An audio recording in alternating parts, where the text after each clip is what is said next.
In this video, I will show you how to send money from Australia to Canada. To do this, I would personally use Remitly. It's very fast and cheap. So you can just download the Remitly app or go to their website. From there, set your country as Australia, and then the country you're sending to. Just gonna search up Canada and select it.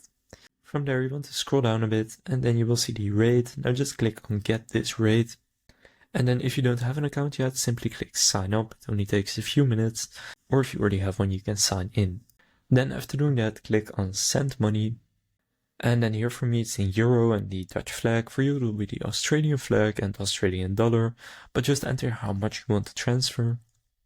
And then you will see how much they are going to receive. Now we just click on continue. And then here you can choose the delivery method for the recipient in Canada. You can do an Interac e-transfer, bank deposit, or even cash pickup. I'll use a bank deposit.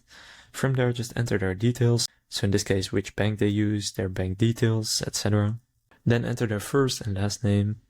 And optionally, you can enter phone number so that they get transfer updates. Then choose your payment method. And then from there, you will get to an overview. Now here, just make sure every single detail is correct. In this case, you can see the delivery will take 3 to 4 days. There are also faster methods. But if it's correct, just gotta pay for it. And then the money will be on its way to your recipient in Canada. So that's how to transfer money from Australia to Canada. If this video was helpful, please consider leaving a like and subscribing to my channel. With that being said, I will see you in the next video.